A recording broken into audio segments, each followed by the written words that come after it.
María del Carmen Cruz Marquina, licenciada en Derecho por la Universidad Autónoma de Tamaulipas, maestría en Derecho con terminación en Juicios Orales y especialización en materia de adolescentes por INACIPE, especialización en Bases del Razonamiento Probatorio por la Universidad de Girona, especialización en Prueba Testifical desde el Razonamiento Probatorio y Psicología del Testimonio por la Universidad de Girona. Actualmente es titular de la Secretaría Técnica del Consejo de la Judicatura Federal y es autora del libro La función policial en la seguridad pública y en el sistema penal acusatorio. Hola, muy buenas tardes a todos. Les agradezco infinitamente su presencia y su interés por estos temas de razonamiento probatorio, en particular sobre la prueba pericial. Y pues en esta oportunidad de estar con ustedes es para hablar de la admisión y valoración de la prueba pericial en el procedimiento penal. Entonces les preparé unas diapositivas con alguna información que me parece relevante para guiar esta charla y pues espero les sea útil.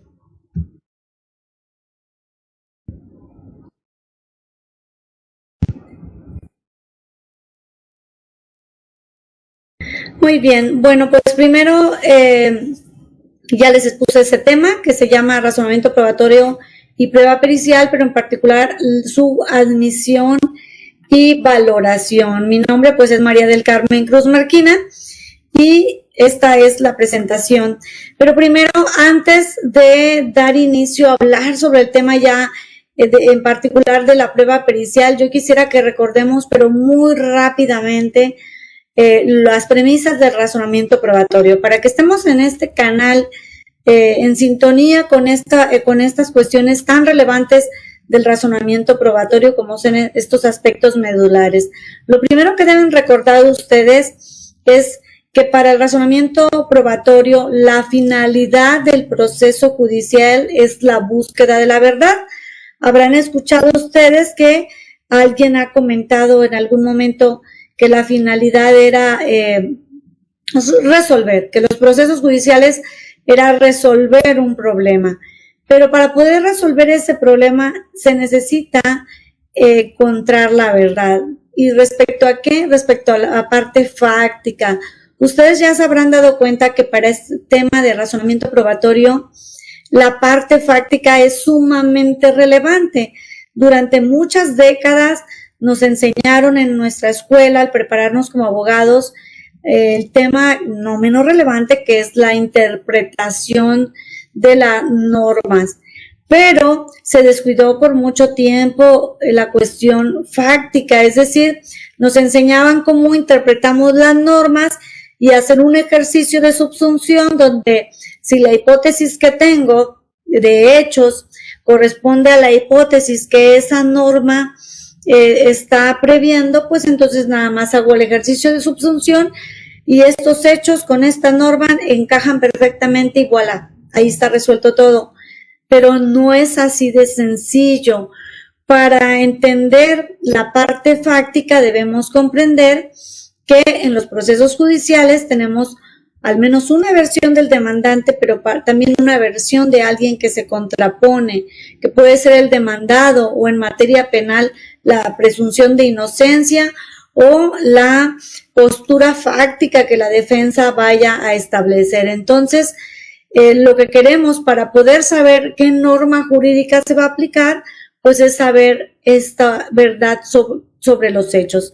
Imagínense que nos están planteando un homicidio y el Ministerio Público dice que se trata de un homicidio calificado con agravantes. Y en cambio, la historia fáctica que nos plantea el defensor es que fue un homicidio, pero bajo una legítima defensa. Entonces, ya tenemos dos versiones fácticas y no se aplica la misma norma. Una norma nos habla de una penalidad más alta para el homicidio calificado y una penalidad disminuida en caso de que se tratara de legítima defensa. Entonces, ya vieron que sí es muy relevante la parte fáctica. Otra de las premisas es que la certeza racional es inalcanzable.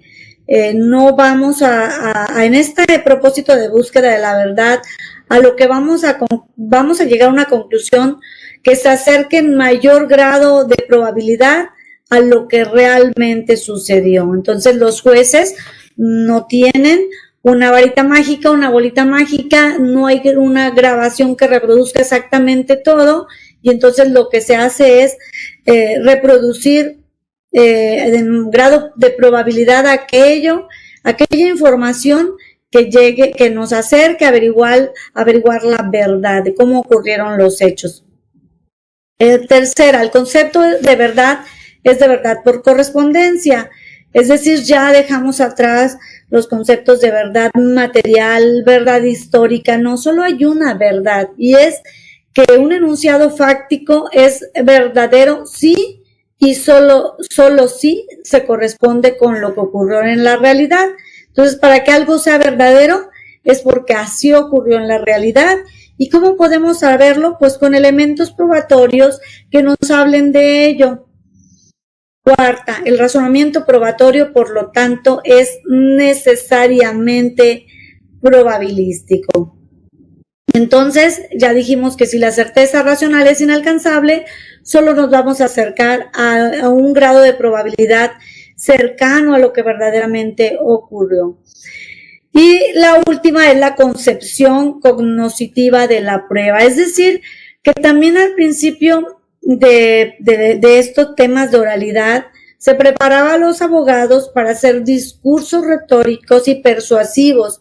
En realidad no se trata de convencer al juez con retórica o con un buen discurso, sino que se va a respaldar la información de las premisas fácticas o de la hipótesis o la historia que ustedes lleven a presentarle al juzgador, se va a respaldar con la información que llevan las pruebas. Entonces, cada prueba lleva un cúmulo de información, le lleva conocimiento de los hechos al juzgador, de ahí el nombre de cognoscitivo, porque lleva información que el juez desconoce y que la prueba le da a conocer. Entonces, durante el desarrollo de esta plática, pues iremos recordando, identificando a la prueba pericial bajo estas premisas de este razonamiento probatorio.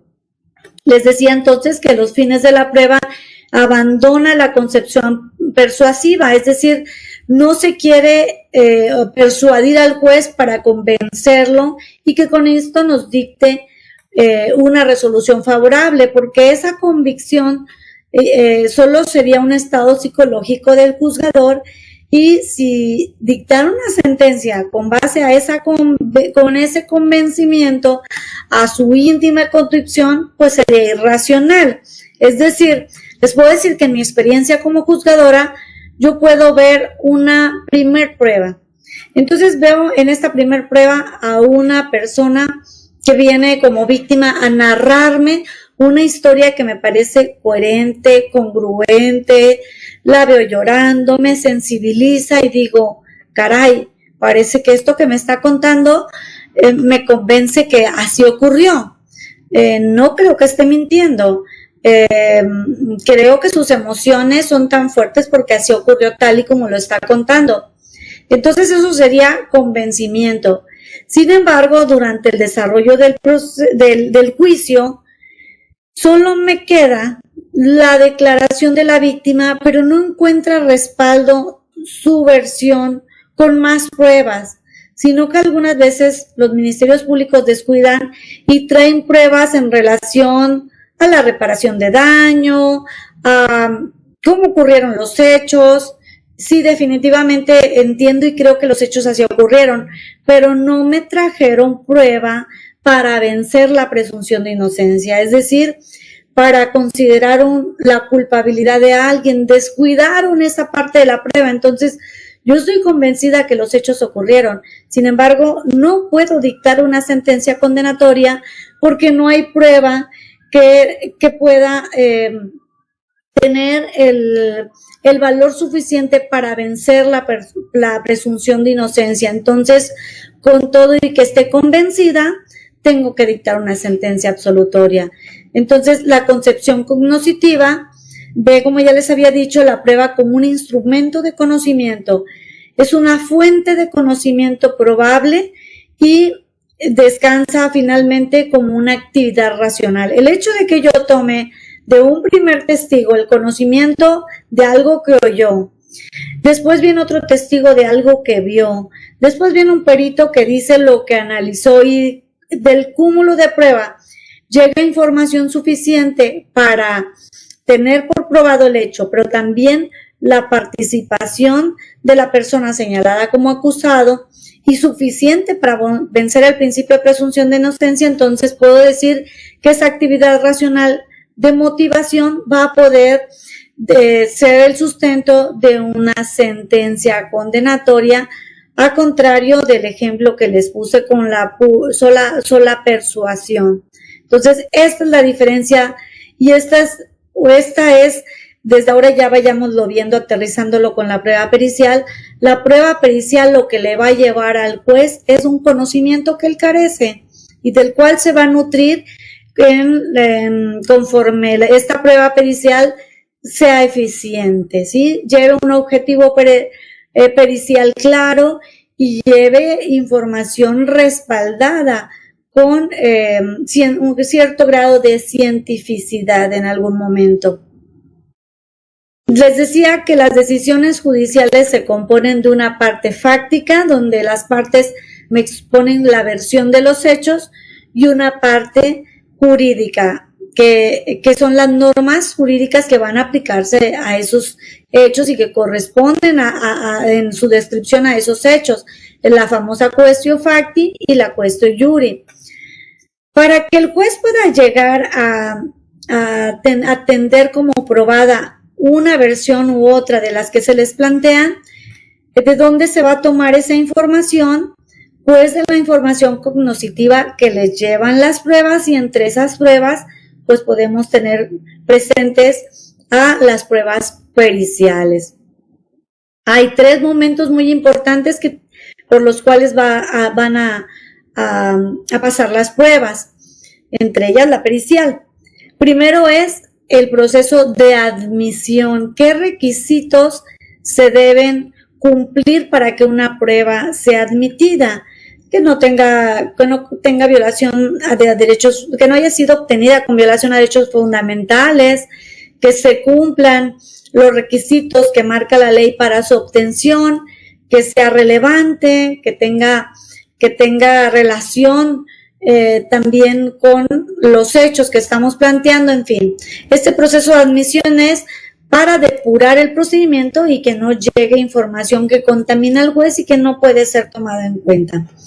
Una vez admitida, viene un proceso de producción y valoración. Se admite, se produce la prueba y entonces hay que valorarla. Y una vez que valoramos la prueba de manera individual y conjunta, entonces y solo entonces se decide sobre los hechos, es decir, si se tuvieron por probados o no los hechos que plantean el caso de la materia penal, pues los hechos que expone el Ministerio Público, porque ustedes saben que en materia penal la carga probatoria la tiene el Ministerio Público.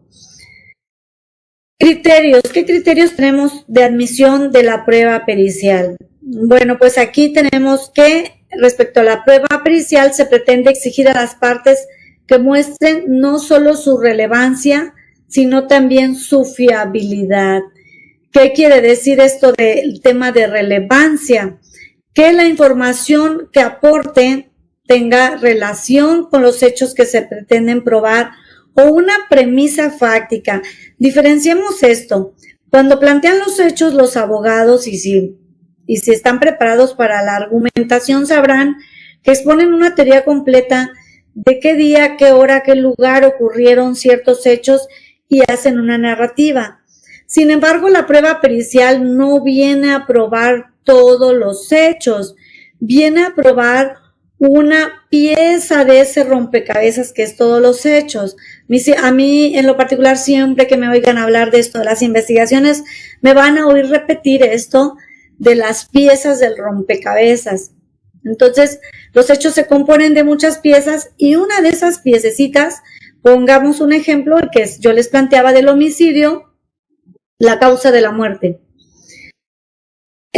A lo mejor va a haber otra prueba pericial que tenga que ver con huellas dactilares, con un perfil genético, pero en esta ocasión estamos solo con esta pieza, causa de la muerte. Entonces, ¿guarda relevancia esta pericial con los hechos? Sí, porque estamos investigando un homicidio.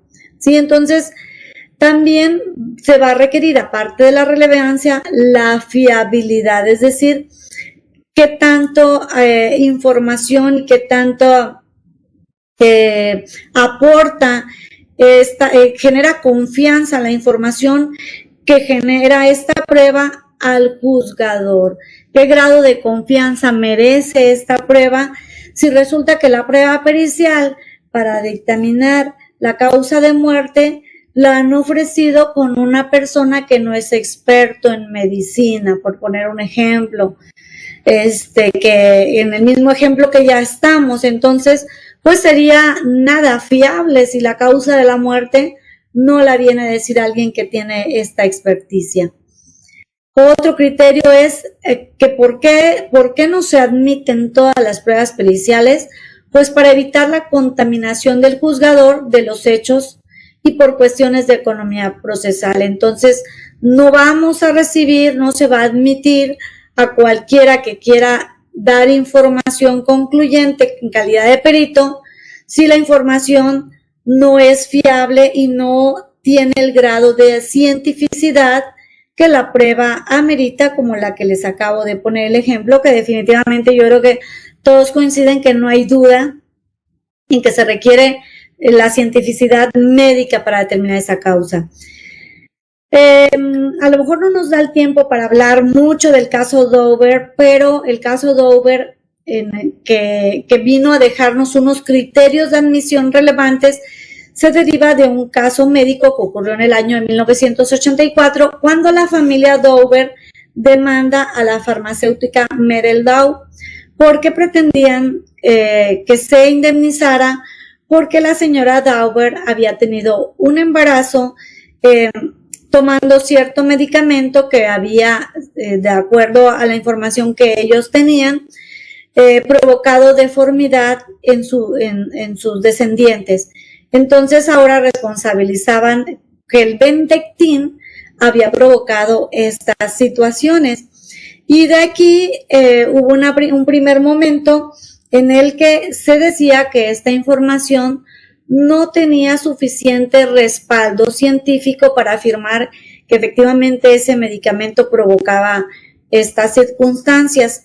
Entonces, aquí el tema viene, muy rápidamente lo explico, en el que pasó a ser relevante el grado de confianza de las pruebas o de los elementos que se ofrecían como prueba, porque se argumentaba que no tenía suficiente respaldo científico ni en revistas científicas ni por pares, y de ahí se derivaron de este caso estos criterios de admisión que los invito a leer y que no alcanzaríamos en esta pequeña charla a hablar de ellos. Pero si en alguna ocasión me invitan, pues lo platicamos. Los criterios que aterrizaron con los criterios Dower son si la teoría o técnica que se está empleando puede ser y ha sido sometida a prueba, lo que constituiría un criterio que comúnmente distinguiría la ciencia de otro tipo de actividades humanas. Entonces, ¿qué es lo que se busca? Que tenga cierto grado de cientificidad.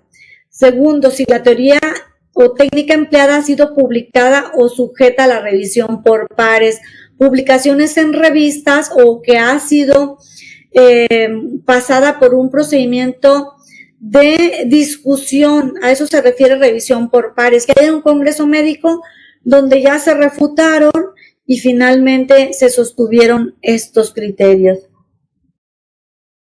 Tercero, si se trata de una técnica científica, entonces el rango de error conocido o posible se tenga identificado. así como la existencia de estándares de calidad y su cumplimiento durante la práctica. Entonces, cuando ustedes como peritos o escuchen a un perito afirmar que su prueba pericial, el ejercicio de su práctica no tiene rango de error, entonces es un mal perito y está mintiendo. La prueba de genética, la del ADN, ácido desoxirribonucleico, es la única que se acerca al 100% y ni siquiera lo alcanza. Es la única que se acerca, pero de ahí en fuera todos tienen un rango de error, y si el perito es objetivo tiene que decirlo y reconocerlo y aceptar ese grado de error. Y sobre los estándares de calidad, bueno, pues ustedes saben que cada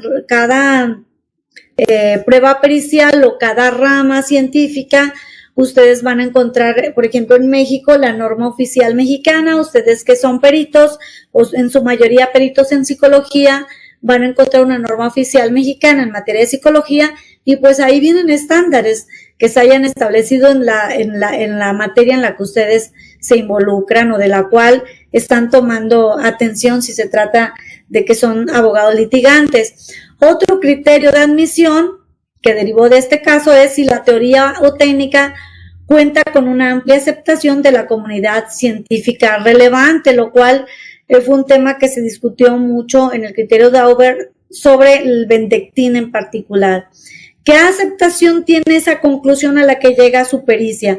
Ustedes dicen que conforme a esta pericia la conclusión es esta. Demuestren que esa conclusión realmente tiene soporte en su comunidad científica. Entonces, estos son criterios de admisión, pero nos quedaron cortos. ¿Por qué? Para valoración, que son insuficientes, y les voy a explicar por qué.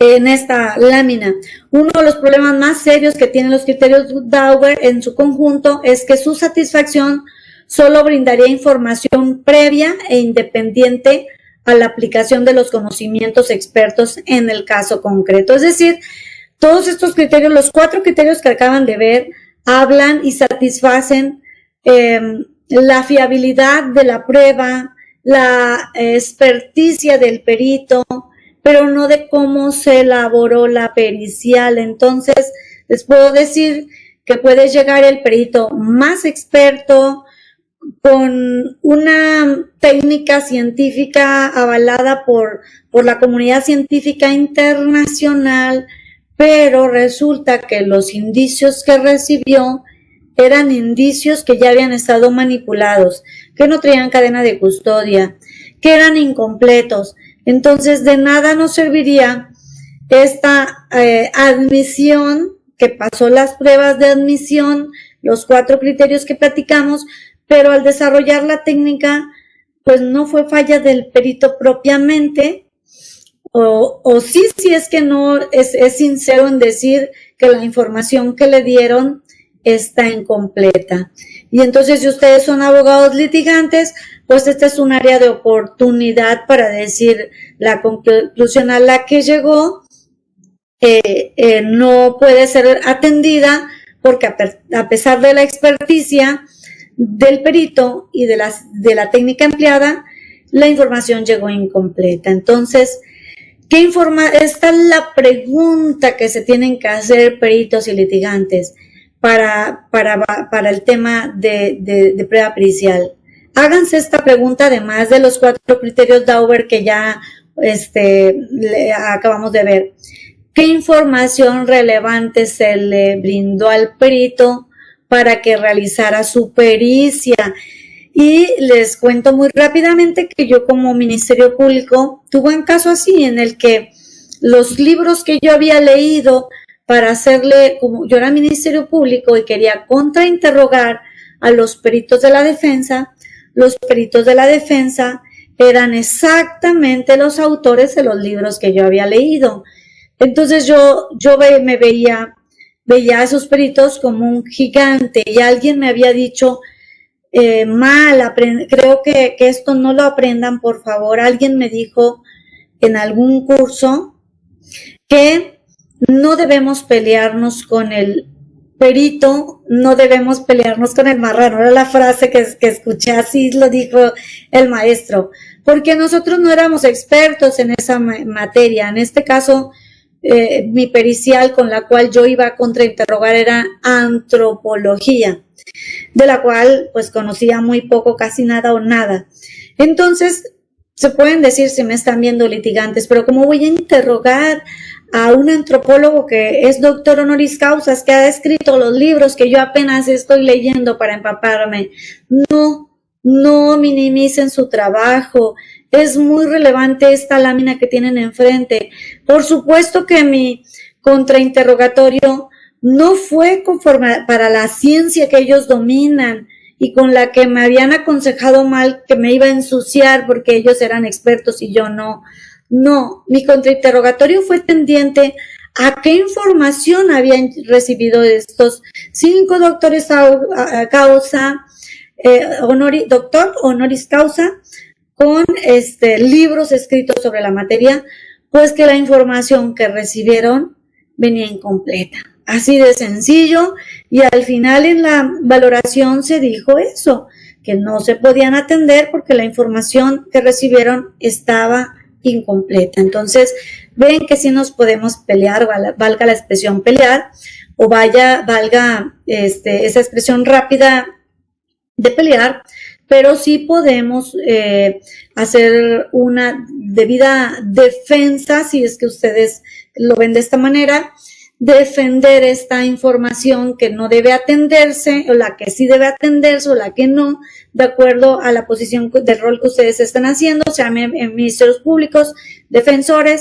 En este caso yo tenía la posición de ministerio público y consideraba que quería de mi intención que la información que se atendiera era la de mis peritos y no la de los peritos de la defensa. Entonces, así defendimos, valga la expresión, esta información y combatimos la información que traía la defensa. Entonces, sí pueden contrainterrogar a los peritos, y ustedes, peritos que estén escuchando, por favor, presten mucha atención, así conforme a la experiencia, la experticia que ustedes tienen, la información que les están brindando es suficiente. Y si no, sean tan honestos, por favor, de decir, no puedo peritar, o mi peritaje va a decir que la conclusión viene incompleta porque no recibí la información completa, o que la información que recibí solo me da la oportunidad de opinar sobre esto, concluir sobre aquello, pero presten mucha atención a ese tema que les estoy planteando, de relevancia de la información que se recibe por parte del experto. Ahora, ya que se produjo la prueba, que se desahogó, que fue el perito y expuso toda la técnica, cómo la realizó y a qué conclusión llegó y se llevó a cabo esta, ¿en qué consiste la valoración? Bueno, la valoración conforme al razonamiento probatorio consiste en evaluar el grado de apoyo que la información aportada por la prueba proporciona a la hipótesis. Entonces, si tú llevaste una hipótesis genérica, pues sabrás que esta prueba pericial solo te aporta lo mínimo. Tienes que, como operador, como litigante, tienes que saber cuál es la premisa fáctica que quieres probar con este peritaje en particular y qué tanta información logró aportar para esa finalidad. Entonces, si no se lo plantean a ustedes desde el momento que están elaborando su teoría para ver cuánta prueba van a llevar, pues lamento decirles que el juez sí lo va a hacer. Ese ejercicio de comparar la información que aporta, pues sí lo va a hacer el juzgador. Entonces, prevéanlo cuando estén planeando con qué van a probar cada una de sus premisas fácticas. Y miren esta frase que a lo mejor les va a causar primero escozor, dicen. El juez no está obligado a seguir los peritajes. Qué fuerte se oye. El juez no está obligado a seguir los peritajes. No los puede seguir a pie juntillas. Es decir, imagínate que un perito venga y diga, si ocurrió o no ocurrió. O venga un perito que diga si ocurrió y otro no ocurrió. Murió de tal causa y otro diga no murió de tal causa. ¿A cuál deberíamos seguir? ¿Al que dijo sí, al que dijo no? Al juez lo que le corresponde es valorar la prueba pericial, no atender la conclusión tajantemente de uno o de otro. Lo que tiene que hacer es valorar. Puede tener una conclusión y fíjense que en esto luego los litigantes descuidan. Ven un peritaje y ven al final una conclusión, pero deben saber que el juez no solo va a atender la conclusión, no va a seguir el peritaje solo con su conclusión, como puse yo esa frase. No lo va a seguir, va a valorar todo lo que antecedió a esa conclusión. Es decir, qué objetivo pericial se perseguía, qué elementos recibió el perito, cuál fue la técnica que usó, cuál fue el grado de error, cuál fue la experimentación que hizo, y todo eso para saber si la conclusión corresponde con todos estos parámetros que les dije de la prueba Dower, por ejemplo, y si hay una congruencia con lo que está concluyendo, con la metodología que empleó y todos los pasos que dio el perito. Entonces, no nada más el juez va a seguir el peritaje, porque entonces sustituiría un perito la decisión judicial. Entonces, pues este peritaje es determinante para decir si es culpable o inocente. No es así de sencillo. Valora la prueba pericial por sí y la valora en conjunto con las demás pruebas. Entonces, ¿qué reglas epistemológicas de valoración sigue el juez? Es decir, ¿cómo se valora conforme a estas reglas epistémicas? Bueno, de acuerdo a nuestro Código Nacional de Procedimientos Penales, primero obtiene la información obtenida de las pruebas, y esta información pasa por un filtro, que es ponerla a la luz o filtrarlas a través del conocimiento común, como son las reglas de la lógica, las máximas de la experiencia y el conocimiento científico, de las cuales hablar de cada una de ellas nos llevaría mucho tiempo, pero bueno, sí tiene este filtro, y una vez que esta información se pasa por estas reglas, se obtiene el resultado que se va a atender para la decisión sobre los hechos. Primero se decide sobre los hechos, si se tuvieron por probados o no, y entonces tomar una decisión final. ¿Para qué sirve la prueba pericial? Bueno, vamos a verlo a la luz de la tesis de la primera sala, con el número que aparece ahí en su pantalla, el 161.783, y dice que es un auxilio para la administración de justicia. Un experto en determinada ciencia, técnica o arte aporta al juzgador conocimientos propios de la materia de la que es experto y de las que el juzgador carece, porque escapa del cúmulo de conocimientos que posee una persona a nivel cultural promedio, y que estos conocimientos pues resultan esencialmente necesarios para lo que se pretende probar o la toma de decisión del caso. Entonces, vienen a alimentar la información del juzgador en una ciencia técnica o arte que el juzgador carece. Pero no porque el juzgador carezca de esta información quiere decir que va a seguir la conclusión que diga el perito. El juzgador es un ser pensante. El juzgador razona la información. De ahí la relevancia de hacer los peritajes correctamente. La valoración judicial del conocimiento experto proveniente de una prueba pericial exige que los jueces comprendan el razonamiento inferencial en juego. ¿Qué quiere decir esto del razonamiento inferencial? Pues que exista una congruencia de la información o que corresponda el objetivo pericial que se le planteó con la información que recibió, el material que recibió, la metodología, y que finalmente llegó a esa conclusión. Debe haber una un razonamiento inferencial en esa actividad que hizo el perito. Repito, no es un atajo donde el juez solo se va a las conclusiones y las acepta tal cual la haya planteado el perito. No, hace un razonamiento porque el juez entiende, en la medida que el perito, un buen perito, expone cómo llegó a esa conclusión, el juez hace ese razonamiento inferencial que hizo el perito. Bueno, ese razonamiento inferencial también lo va a hacer el juzgador. Por esto lleva a suponer que los jueces controlen lo siguiente: las premisas del razonamiento pericial. Acuérdense que así como el juzgador tiene premisas fácticas que plantearon por las partes, bueno, bajo el método científico, el perito también tuvo que, por planteadas premisas en las que o las pudo probar o no las pudo probar, las pudo tener por ciertas o no, o las descarta, ¿sí? Entonces, haciendo el peritaje correctamente, van ustedes a experimentar sobre esas premisas que se plantearon.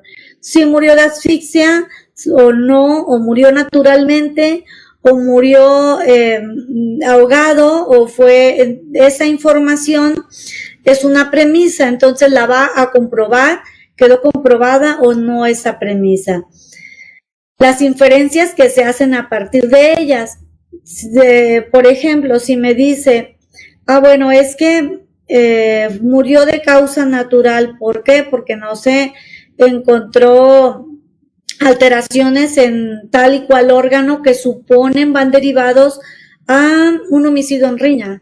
Estaban diciendo que se trataba de un homicidio en riña y suponen que hubo lesiones y ustedes como peritos examinaron médicos, no encontraron lesiones que involucren que su muerte fue derivada de una riña. Entonces, no, la premisa que les plantearon de que si la muerte se derivaba de golpes contusos en la cabeza, pues se descartó, ¿sí? Entonces, la premisa y las inferencias que ustedes como peritos hicieron son las que también hará el juzgador y no solamente la conclusión final a la que ustedes lleguen. Así es de que ustedes como peritos tienen que tomar importancia a cada una de las partes de su peritaje.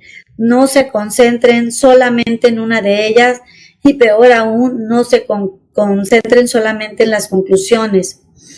¿De qué depende la eficacia probatoria de la prueba pericial? Bueno, pues tenemos una tesis, por favor que también pueden tomar nota de ellas y leerla completa, pero en este resumen, solamente para que tengan una idea, la número 2.011.749, de que logren aportar al juzgador información sobre reglas, principios, criterios, interpretaciones o calificaciones de circunstancias, argumentos o razones. Fíjense bien, y lo puse con negrita, logren aportar al juzgador información.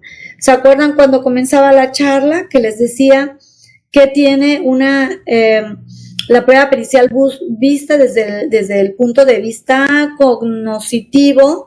Pues porque se va a basar en la información, el conocimiento que le lleven al juzgador. Entonces, la eficacia depende mucho de esta información que logre aportar. Pero, por supuesto que esta información debe ser respaldada con esa técnica, con esos conocimientos que ustedes están planteando en ese peritaje. Sobre conocimientos ajenos al derecho y pertinentes a disciplinas científicas, tecnológicas o artísticas. Una persona común pues no pudiera entender esta información. Entonces, a veces, por ejemplo, veo que llevan innecesariamente pruebas periciales, por ejemplo, respecto a una identificación vehicular. Y entonces lo que nosotros estamos viendo es un daño en propiedad de un accidente vial. No estamos discutiendo respecto a si el vehículo sufrió una alteración o no. Entonces, a veces llevan información que no corresponde a la información que se trata de investigar o que motiva la investigación. Entonces, se desperdicia ese talento del perito en identificación vehicular para un caso que no corresponde. O también llevan peritos para una prueba de inspección ocular. Entonces, un policía hizo una inspección, tomó fotos del lugar, nada más para decir que en esa calle hay un número tal, ¿sí? Entonces, o hay un dispositivo electrónico que es un semáforo o un dispositivo visual de marca al alto. Perfecto, el policía lleva su foto, habla de dónde lo tomó, en qué calle, qué crucero, pero también traen un perito. Entonces dices, pues como que qué experticia se necesita para tomar una fotografía. A lo mejor si fueran fotografías de alta resolución, pues sí sería importante la presencia de un perito, pero en este caso no era necesario. Entonces, ¿qué eficacia probatoria tiene? ¿Qué relevancia? ¿Qué utilidad? También son temas no solo de admisión, sino pues de valoración, pero serían temas que quisiéramos que se vieran mucho en la admisión para que no pasen pruebas innecesarias al juicio. Los jueces deben prestar atención a 3 rubros. Esto está en la tesis marcada con el número 1.013.778. 3 rubros muy importantes que los juzgadores debemos atender. ¿Quién es el sujeto que informa? ¿Qué es lo que informa y cómo presenta su información? Respecto a quién es el sujeto que informa, esto por favor lean, yo nada más les doy una pasadita resumida, pero lean por favor el manual de la Suprema Corte de Justicia que se llama Manual sobre la Prueba Pericial, de la cual trabajó mi maestra Carmen Vázquez, de la cual yo he aprendido un poquito de lo mucho que ella expone en este manual y combinado con la práctica, pero es relevante estos temas. ¿Quién es el sujeto que informa? ¿Cuáles son las credenciales para considerarlo experto? Si realmente tiene los estudios, la capacidad y la experticia de la cual presume tener y con la cual se ostenta en el peritaje. ¿Qué mecanismos se emplea para disminuir sus signos cognitivos? Es decir, si ustedes como peritos están en cierta área científica, deben saber que ustedes mismos tienen que someter sus hipótesis a refutabilidad, a refutación. Tienes que someterlas a la experimentación, a la refutabilidad, para poder finalmente decir, esta es la hipótesis vencedora, ganadora, valga la expresión. Entonces, para que no lleven un sesgo de decir, a mí me contrató la parte la defensa, o yo soy un perito oficial de la fiscalía y entonces lo que ellos quieren probar es esto y voy a buscar si esto lo puedo probar. No, tienen que abrir su campo de visión y de experimentación y someter sus hipótesis a la confirmación, a la experimentación. ¿Cuál es el marco normativo de su actividad pericial? Ya la veíamos y lo van a leer ustedes si invierten un poquito de tiempo en el caso Dover. Este es el marco normativo. ¿Quién más sustenta su actividad pericial? ¿Cómo está regulada? Y si hay un control, porque después ya todos y cualquiera se puede decir peritos. Hay un montón de escuelas que ya dicen que estudias un cursito y pues que ya eres perito, ¿no? Entonces, esto también va a ser motivo de relevancia. ¿Quién es el sujeto que informa y sus credenciales y el marco normativo de su actividad? ¿Qué es lo que informa? Ahí, perdónenme, dije quién, pero es qué es lo que informa. Corrijo. ¿Cuáles son los fundamentos de sus generalizaciones? Yo me acuerdo haber interrogado a un perito que decía, ¿en qué sostiene lo que acaba de afirmar? Y contestaba el perito, es mi opinión. Entonces, espéreme, o sea, no venimos a este juicio para ir las opiniones de alguien. Se supone que es un perito y lo que él está afirmando tienen un fundamento y un respaldo.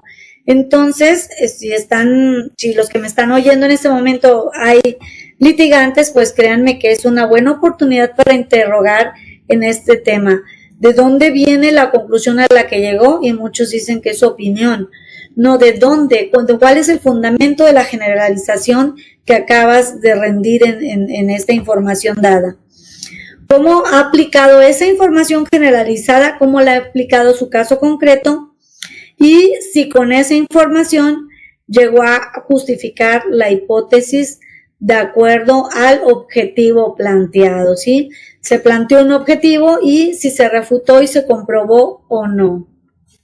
¿Y cómo presenta la información? Y supongo que están escuchando, pues, en su mayoría peritos, y creo que esto no deja de ser importante.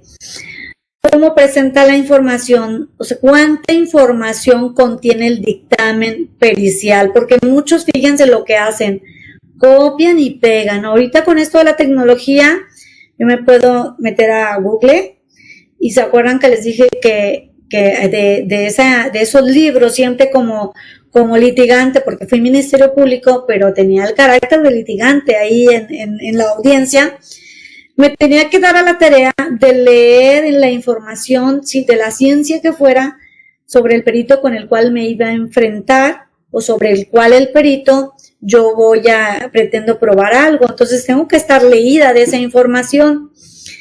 Imagínense que bajé libros, revistas, ensayos, compré muchas veces libros también, y que esa información ese perito la copió y la pegó en su dictamen, copiar y pegar. Entonces, esta información muy difícilmente o casi imposible que el perito, estando enfrente en la audiencia de juicio oral, pueda repetir esa información, porque es una información que no domina, que no obtuvo de una base generalizada, sino que solo copió y pegó, pero no tiene manera de defenderla.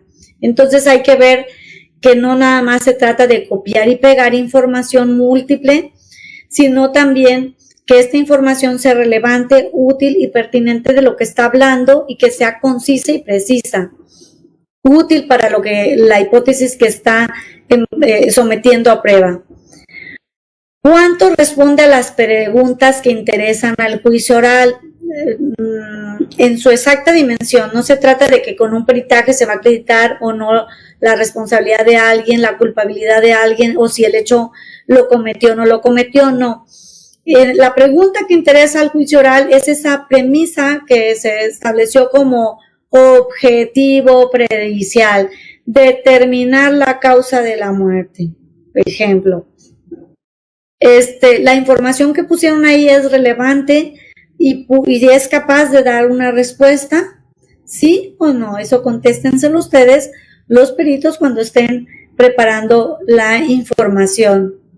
Se confrontó esta información con otras hipótesis y la de los otros peritos, o hicieron el atajo, pues a mí me contrataron para plantear este único objetivo, y ya me voy a ir a obtener por probado o comprobado, acreditado este objetivo pericial, y se olvidaron de hacer esto que se llama experimentación y refutación, para que ustedes puedan sostener como más probable. ¿Se acuerdan que hablamos al principio de lo que se llama probabilidad en razonamiento probatorio? Entonces, no crean que llega el perito y dice con certeza esto ocurrió así. No, va a venir a un perito y va a exponer por qué su conclusión llegó a esa conclusión con un grado de probabilidad más alto que el otro perito de la otra parte, ¿sí? Entonces, sean tan honestos en su prueba pericial, hacer esta confronta. Y se los digo porque en los años que yo fui Ministerio Público investigador, ese es un ejercicio muy útil. No se casen con la primera hipótesis que les llega como denuncia. Entre más hipótesis vayan experimentando ustedes como peritos o el Ministerio Público, entre más hipótesis vayan buscando o desacreditando, más fortaleza tiene la hipótesis con la que ustedes van a plantear como más probable. Es decir, descarto otras y eso robustece la conclusión final que ustedes presentan. Y si eso ocurre en materia de investigación, también ocurre en materia pericial. Creo que he dejado de compartir. Y bueno, pues en estos minutos que me otorgaron para estar con ustedes en tema de admisión y valoración, pues les he dejado solamente algunos puntos para que ustedes sigan leyendo, sigan estudiando y sigan profundizando en este tema de prueba pericial, no solamente si el auditorio son peritos, sino también como litigantes, tengan la bondad de utilizar esta información que ya está en un manual de prueba pericial, que ya está en las tesis que acabo de mencionar. No es una opinión mía, como les decía, no van a presentar solamente una opinión. Esta información que les di tiene un respaldo y son parámetros de admisión y valoración actuales y que les va a favorecer mucho en su ejercicio profesional. Quedo de ustedes, me parece que las dudas y comentarios van a quedar fijados en un espacio de comentarios de esta exposición y pues me daría mucho gusto tener la oportunidad de contestar sus inquietudes o llevármelas, ¿por qué no?, para seguir también leyendo y aprendiendo más de esto que nos apasiona. Mi nombre es Carmen Marquina y sigo a sus órdenes en lo que podamos seguir ventilando de estos temas. Muchas gracias por su atención.